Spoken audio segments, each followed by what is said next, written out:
Seguimos com a nossa aula sobre migrações. Nesse bloco, vamos iniciar o tema sobre migrações internacionais. Tá? Aqui a ideia é não focar em nenhum caso específico, fazer um panorama geral, que acaba, às vezes, né, falando de algum exemplo ou outro, mas a ideia é depois, no outro bloco, no próximo bloco, falar sobre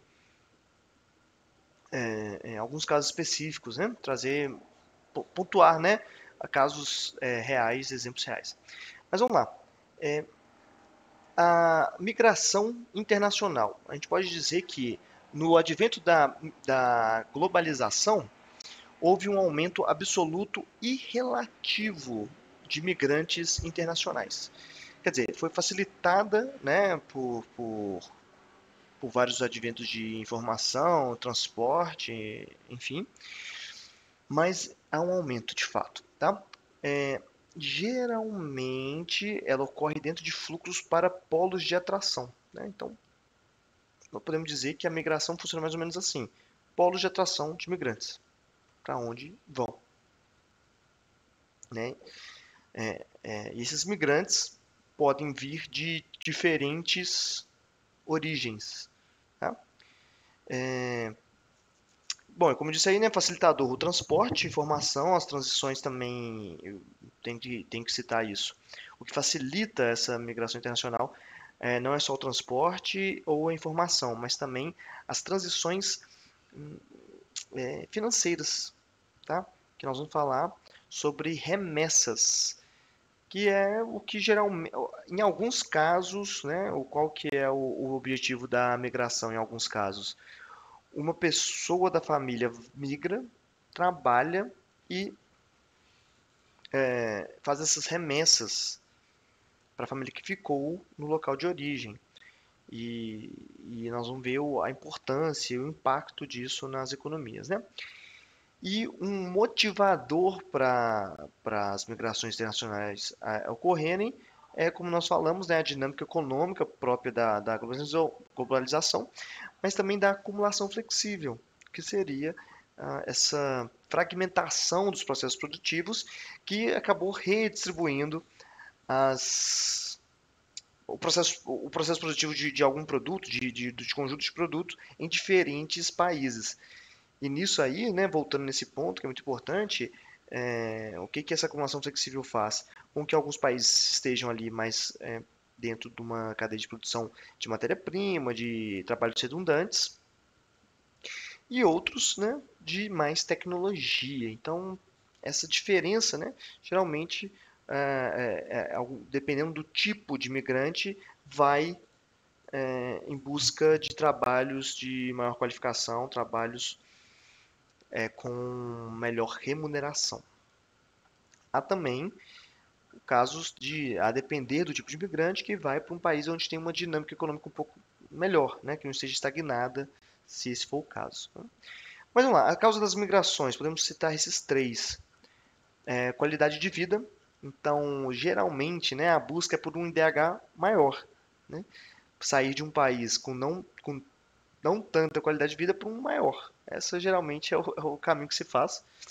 Mas também é a busca por emprego, né, valorização do trabalho, economia mais dinâmica, como já estamos falando, e também sobre a fuga de cérebros. Vamos falar disso mais para frente. Mas é o tipo de migração que também tem lá suas causas e seus impactos sociais e econômicos. E também tem esse tipo, né, de migração, que é o por conflitos ou perseguições, né? Que aí, como já falamos na última aula, que é o caso dos refugiados e apátridas. Lembrando, mais uma vez, que refugiado não é migrante, não é sinônimo, tá? Refugiado é um tipo de migrante, mas essa diferenciação é importante ter, né? Que é uma motivação muito diferente da pessoa que migra, né? O refugiado está carregado pelo teor de expulsão, enquanto o migrante está mais ligado ao fator de atração. Esse aqui é um mapa, um pouco até não tão atualizado, mas ele representa aqui as migrações do final do século XX. Importante entender nesse período de consolidação da terceira revolução industrial, desse processo de nova ordem mundial, né? O advento aí da Guerra Fria, fim da Guerra Fria. Então, isso é um contexto histórico importante também de se entender esses fluxos, como estão colocados aqui, né? Então, primeiro, migrações podem ser compreendidas em fluxos, mas também como ondas. Como assim? Migração é um fluxo. Tendem a seguir esses padrões. Como eu falei no último bloco, não tem uma teoria geral sobre migrações, porém, podemos dizer que elas funcionam como fluxos, seja por questões estruturais, seja por questões de redes sociais. Né? Isso não modifica a nossa compreensão de fluxos, mas também como ondas. Por quê? Assim como as crises financeiras, como os booms financeiros, né? Quer dizer, essa dinâmica econômica, né?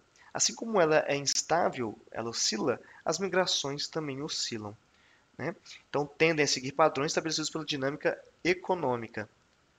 Contudo, assim como a economia, pode variar. Exemplo, Brasil e Portugal. Esse exemplo é muito bom porque em 2008 eclode a crise financeira nos Estados Unidos e atinge inicialmente, principalmente países de economia muito vinculada com o Ocidente, por assim dizer. Então, os países europeus vão sentir muito forte essa crise, uma onda de desemprego atingindo a Europa, e isso perdurou por alguns anos. E aí, muitos portugueses vieram para o Brasil em busca de trabalho, facilitação, né, da própria língua e tal. Vai passando os anos, essa crise chega em certa medida no Brasil, não na mesma medida, né? Mas mais do que isso, o que ocorre em Portugal, que retoma a economia e aí passa a ter um boom econômico lá e atrai novamente não só os portugueses que estavam aqui, mas brasileiros que estão indo para lá. Então, é um fluxo que é uma troca e essa troca pode acabar tendo modificar, né, o fluxo, inverter o fluxo. Então, mais uma vez dizendo, isso depende muito das questões econômicas e outros, tá? E outras questões também. Esse mapa daqui, né, não tem muito o que dizer, senão aquilo que nós já estamos vendo, né, que é os Estados Unidos como o maior polo de atração disparado, né, no mundo. Também vemos a Europa como esse polo de atração, mas nada comparado aos Estados Unidos. E vemos aqui também alguns casos, né, como a própria Austrália, o Golfo Pérsico ali, como a Arábia Saudita, a Rússia trocando, né, muitos imigrantes, né, tanto saindo quanto entrando. Enfim, vocês podem ver aí esses fluxos e é importante, né, ficar um pouco assim atento confirmando aquilo que você já imaginava, mas também quebrando um pouco paradigmas aí do que você imaginava. Mas esse daqui já é um mapa um pouco mais limpo, né? E mais atualizado, mostrando aqui outro fator, que são aqueles considerados principais regiões de destino de imigrantes, ou seja, os polos de atração, e as principais regiões de saída de emigrantes, no caso aqui, né? Pessoal, uma coisa aqui, se tiver confuso essa coisa de emigrante e imigrante, né? O imigrante é aquele que entra, o emigrante que sai, utiliza a palavra migrante. Resolve muito o caso aqui, tá? Olha só que interessante esses polos de atração, o Brasil colocado aqui como um polo atrativo, enquanto outros de saída, né? Isso aqui é uma dinâmica muito interessante, uma dinâmica que, claro, sempre vai ser resumida, porque não é possível representar no mapa mundi todos os fluxos migratórios, mesmo porque eles são muito complexos, dinâmicos, ocorrem também de formas muito como a gente está vendo lá, né? Nós vimos no último bloco, não seguem padrões exatamente econômicos, mas podem seguir padrões sobre redes sociais, né? Sobre as relações interpessoais. Mas aqui são tentativas de mostrar como que esses países se comportam nesse cenário. Aqui nós temos dados muito interessantes a respeito de 2000 e 2022, é um período longo, né? Então dá para ver bastante essa diferença. E aqui mostra, né, por exemplo, o número estimado de imigrantes internacionais, um aumento expressivo de mais de 100 milhões em 22 anos, é algo muito expressivo, né? Como eu disse para vocês, a globalização aumentou em termos absolutos e relativos. A proporção de pessoas no mundo que são imigrantes, passando de 2,8 para 3,6. Claro que relativamente parece pouco, mas estamos falando de uma população de mais de 7 bilhões de pessoas, e que essa proporção é muito grande. Essa proporção é muito grande, em números absolutos é muito grande. A proporção de população feminina, né, de imigrantes internacionais da população feminina, houve uma redução, né, mas ainda mantendo aí muito próximo de 50%. Proporção de crianças também reduzindo, nesse caso. Região com maior proporção, né, de imigrantes internacionais continua sendo a Oceania. E o maior, isso é o continente, região, né? E o país com mais imigrantes continua sendo o Arábia Saudita, né? Que mais? Que temos aqui? Número de imigrantes, só temos dados de 2022. Olha só que interessante, global, remessas internacionais no globo aumentando muito. Olha só a quantidade o aumento expressivo que é de remessas. Remessas, como eu falei, é aquele dinheiro enviado de um país para o outro em relativo a migrantes, né? Olha só, esse número é muito grande. O aumento é muito expressivo. O número de refugiados também aumentou muito, o que é preocupante, porque refugiados, como estou insistindo aqui com vocês, né, é uma categoria de expulsão. Isso mostra uma certa desestabilidade, né, independentemente dos motivos, uma estabilidade política e econômica desses locais. Enfim, o número de pessoas, né, né, fora do local, né, passando de 21 para 55 milhões. Isso aí também é um número que aumentou muito expressivamente. Essa aqui, olha só que interessante também, é uma pirâmide etária mostrando a população migrante, como que ela se distribui. Né? Então, ali na idade de 25 a 29, há um aumento expressivo, né, em relação aos que estão entre 20 e 24, né, e abaixo disso, mais novos, então aumenta muito a partir dessa idade, que mostra aí o que seria uma idade de migrantes, né, quase, né, a partir de qual idade seria migrante. Bom, aqui nós temos os principais países que recebem imigrantes. Pessoal, eu falei errado. Eu falei, acho que eu falei Arábia Saudita. São os Emirados Árabes que são o país com mais imigrantes do mundo, né? Esse aqui é um mapa que mostra os principais países com maior proporção de porcentagem, né, de imigrantes que compõem a sua população. Olha só, os Estados Unidos, 330 milhões, a população total dos Estados Unidos, sendo que os migrantes são 50 milhões. Né? É um país que recebe muitos imigrantes, mas a população também é muito grande. Então, isso é o que deixa a porcentagem baixa. Mas se não fosse por isso, né, os Estados Unidos seria um país com muita proporção de imigrantes. O que já é, na verdade, 15%, né, por cento. Austrália, um quarto da população é migrante. E os Emirados Árabes, 88,4%. Né? Tem mais migrantes do que nativos, o que é muito impressionante. Como que a dinâmica da produção de petróleo modificou, né, essa demografia do local. E o Brasil, não apesar de ser um polo atrativo, está longe de ser um país internacionalizado, né, em termos de imigração, pois só tem 1% da população é migrante. Falando por alto, a média que se considera ok de população migrante é 3%, que é baixo. E, né, a média mundial. E o Brasil está bem abaixo disso, né? 1% só. Em relação a 3 é muito, né? É bem expressiva essa diferença, o que mostra, né, algo aí, né? Mostra algo aí. O Brasil não é tão internacionalizado nesse sentido. Outro ponto também fundamental para a gente discutir, muito importante isso daqui, né?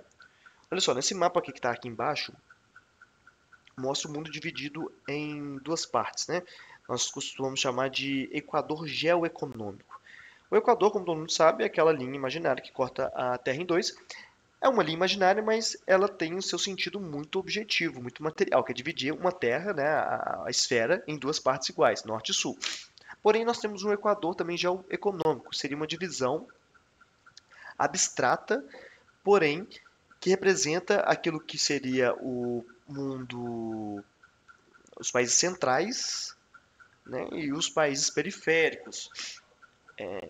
E olha só como que esse equador geoeconômico funciona, né? Ele pega os países mais centrais, então grande parte do norte, do hemisfério norte, na verdade, não faz parte do norte geoeconômico, e a Austrália e Nova Zelândia quebra também o hemisfério sul, sendo parte do hemisfério norte geoeconômico, né?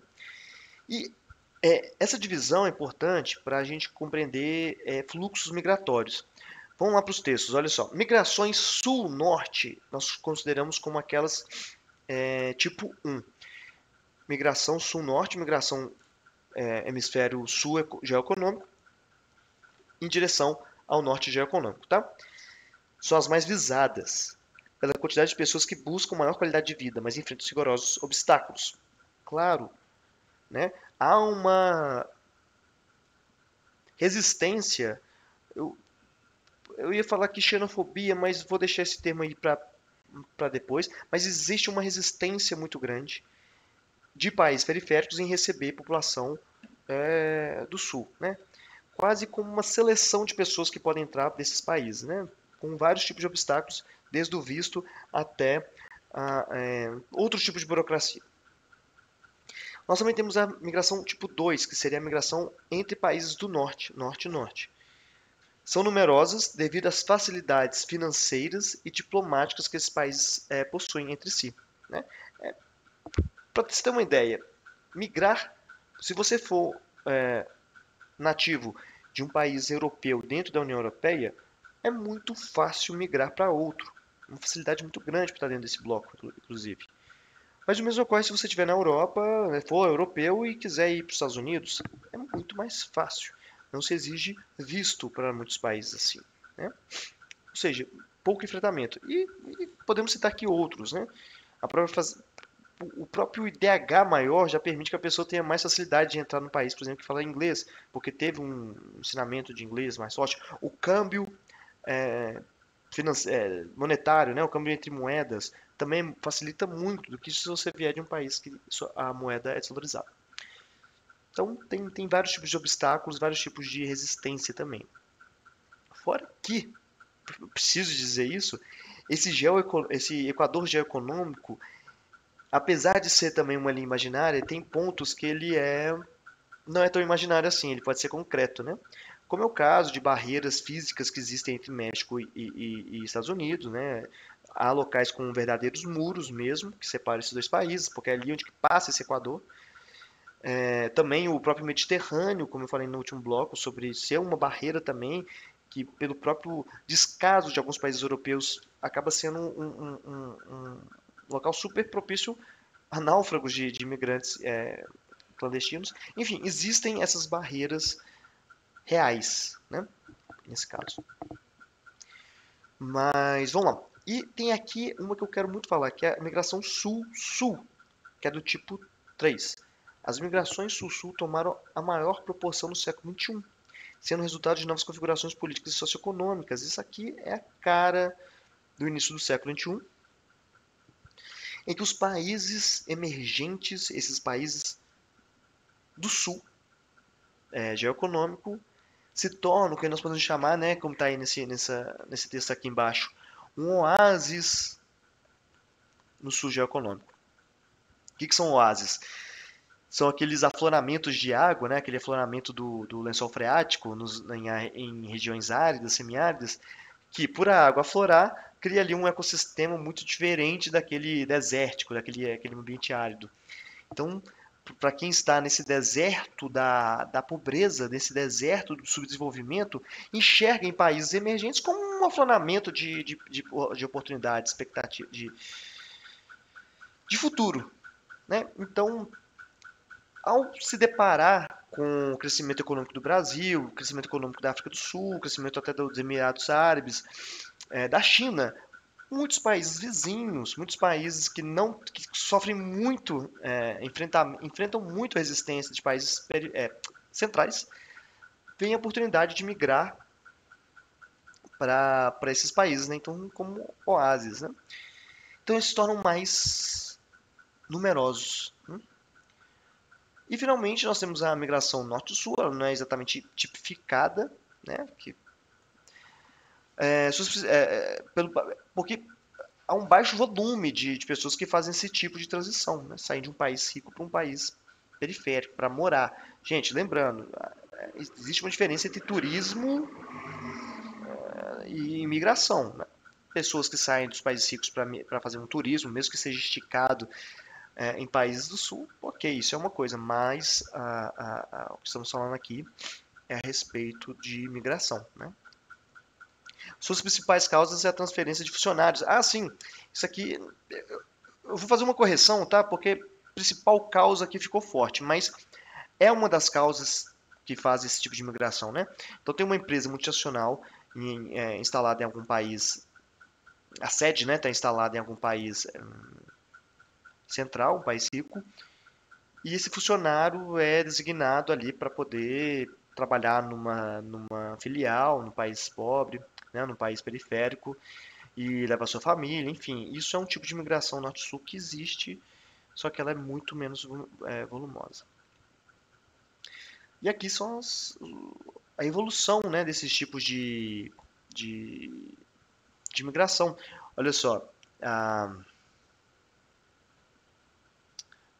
só um minuto. Sim, a verde, sul-norte. Né? Em 2005 ela estava maior, sul-norte. Mas quem passa depois? Sul-sul. Então, sul-sul pode-se dizer que hoje é a mais volumosa. Tá? Disputando diretamente contra a sul-norte.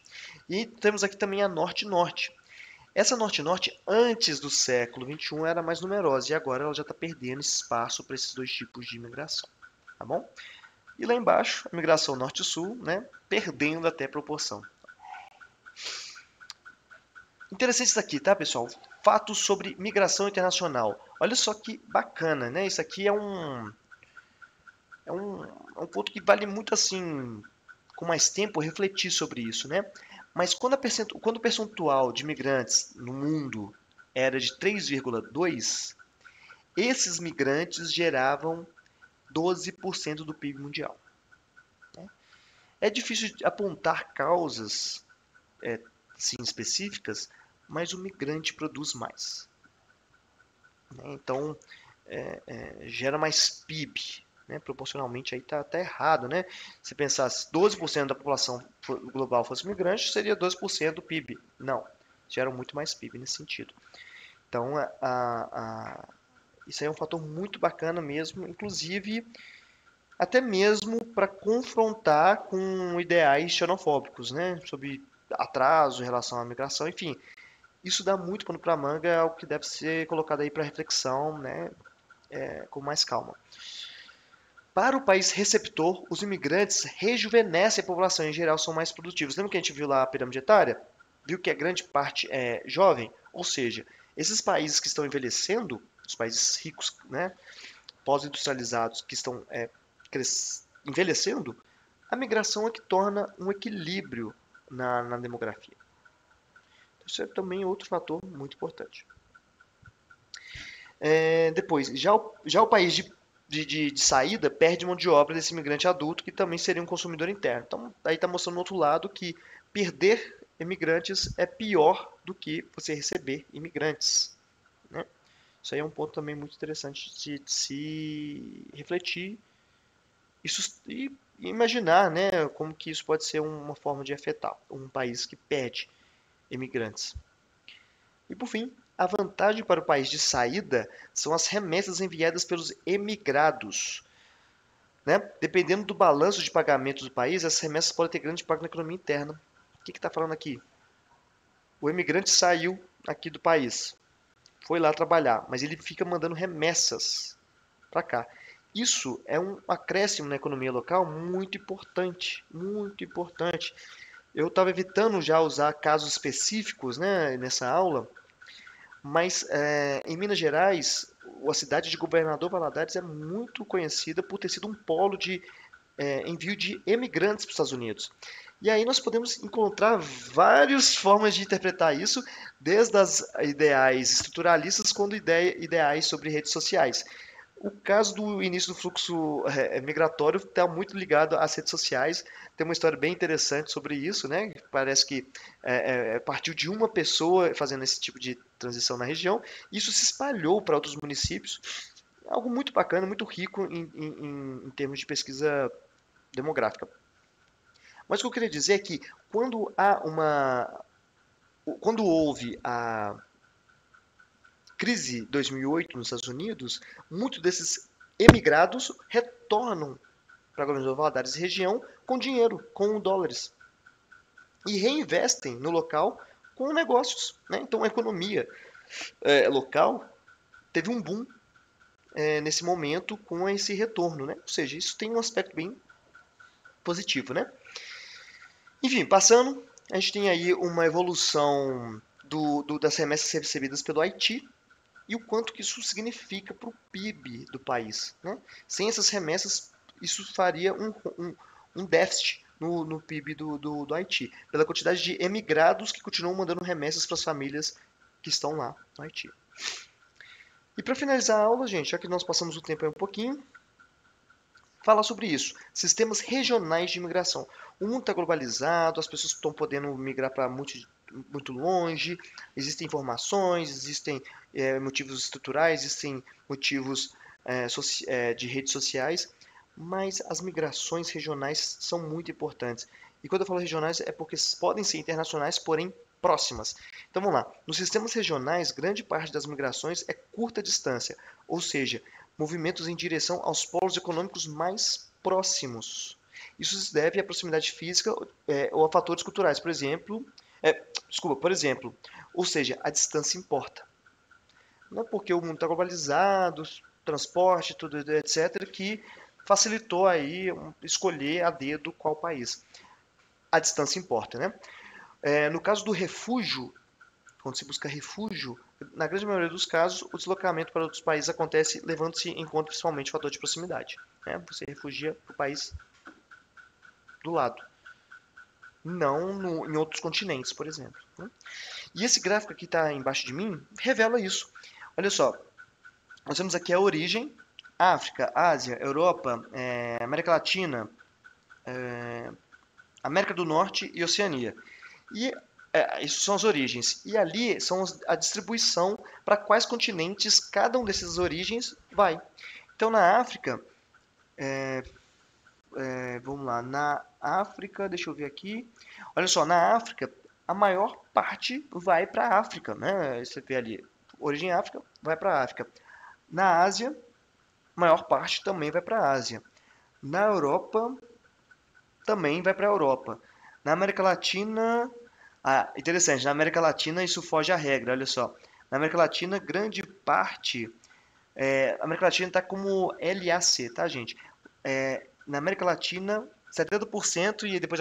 70% em 2015 foi para a América do Norte. Isso é por causa do seguinte, né? Que nós temos essa proximidade entre México e Estados Unidos que realmente vai modificar. Mas lembrando, isso só reforça a ideia dos sistemas regionais.